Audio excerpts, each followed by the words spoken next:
Yo, what's up mga kaibigan? Halina tayo magkwentuhan. Bad news sa mga fans ni LaMelo Ball dahil tinamaan nga na naman siya ng injury. Out ang young star ng Charlotte Hornets ng at least 2 weeks dahil sa left calf strain. Isang injury na kailangan ingatan dahil konektado nga ito sa Achilles mga kaibigan.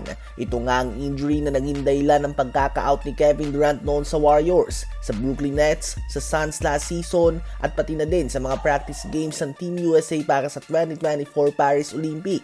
Hindi maganda ang timing nito para sa youngest Ball brother. Nagpapakita nga siya ng kakaibang mga highlights ngayong season at nagtatala siya ng hindi lamang pang all-star na mga numero bagkus pang MVP na stats. May average siya ngayong season na 31 points, 5 rebounds and 7 assists per game. Ang Charlotte Hornets ay may record ngayon na 6 wins and 14 losses at inaasahan na babagsak pa ito ngayong wala si LaMelo Ball at natanggap na nga nila ang talo laban sa Atlanta Hawks kanina kahit na gumawa si Brandon Miller ng 32 points and 8 rebounds sa score na 107-104. 20 points, 9 assists si Jalen Johnson, 18 points si DeAndre Hunter, 16 points, 11 rebounds si Okongwu, 14 points si Trae Young at 14 points din si Zachary Versace.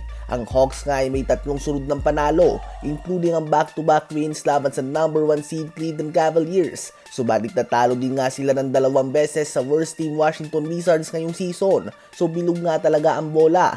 At speaking of Washington Wizards ay nilamon nga sila ni Giannis Antetokounmpo ng buhay. Nagtala ang 2-time MVP ng 42 points, 12 rebounds and 11 assists, triple-double on 63% shooting sa field upang ibigay sa Bucks ang kanilang ikawalong panalo sa huling 9 na laro sa score na 124-114. 25 points, 5 rebounds and 10 assists din ang ambag ni Damian Lillard. Ang Bucks ay patuloy na umaangat sa standings matapos na mag-umpisa sa season na ito sa record na 2 wins and 9 losses. At malaking dahilan nga dito ang mga stats ni Giannis na pang best in the world.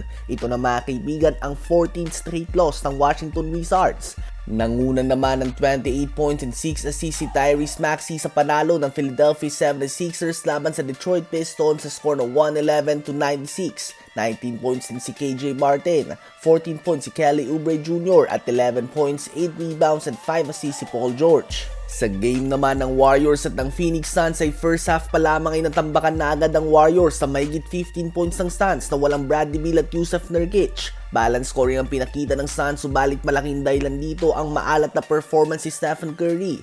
2 points and 1 assist lang nga siya on 0 of 5 shooting sa field and 0 of 3 shooting sa 3 points sa first half. Subalit sa third quarter ay bumawi nga siya. Nagtala siya ng 15 points at bahagyang naibaba ang lamang ng Suns. Subalit sa uli ay kinapos nga ang Warriors at natanggap nila ang kanilang ika-4 na sunod na talo sa season na ito. Nanguna sa Suns ang 27 points and 9 assists si Devin Booker at 21 points, 10 rebounds si Kevin Durant.